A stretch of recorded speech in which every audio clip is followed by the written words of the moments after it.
Now, I realize that I've done a lot of Thunderball videos and stuff like that, but I kind of wanted to try one more and go over a couple of things about Thunderball that, yeah, the producers had to take some poetic license from, and they kind of had to make things look a little bit realistic, as it were. Backstory, real quick. Remember, this is well over 50 years ago. The Vulcan bomber was a highly technically advanced bomber for its day. It was like the #1 main deterrent the RAF had. So there was no way a film crew was going to be allowed anywhere near a Vulcan bomber because it was very much active duty.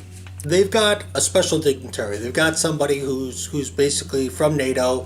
He's going on the exercise for them. So of course you want to impress the visitor. So of course the co-pilot's like, "Hey, Commandant, there's a view up here. Would you like to change places with me?" Duval is more than happy to trade places with him. Now here's kind of an interesting thing. The Spectre spy, he's all buckled into his ejection seat, and you notice the pilot is reading a map.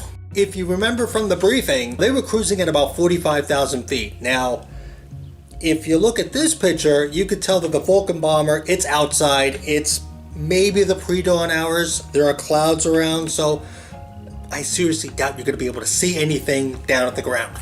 You need some reason for the pilot not only to be kind of looking down and away from the co-pilot, but to also kind of be looking a little more to his left, because he's actually looking as far away as possible without being obvious. Now here's kind of an interesting thing. He pulls out the poison gas cylinder. You know, he kind of cups it with his hands.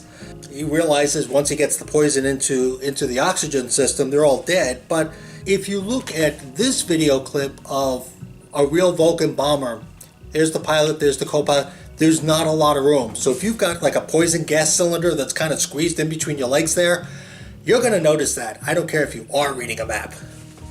And then of course the depressurization warning light goes on, and that's when the pilot kind of tilts his head a little bit, and it's kind of like there's something wrong. I picture that the poison gas would be something that would burn their nose, throat, and mouth right into their lungs. That's why they violently react. And kind of an interesting side note is, because it's 1965 and because they had a censor board in the original script issue, there's a notation that this scene shouldn't go on too long, that the crew getting poisoned to death shouldn't really go on too long. They get poisoned, there's a bit of a struggle between the crew, and they basically die.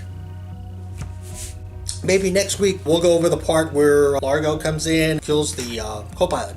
So it would really help me if you guys responded and commented on this, okay? Well, I'm Mark Stise. Thanks for watching this video. Bye-bye.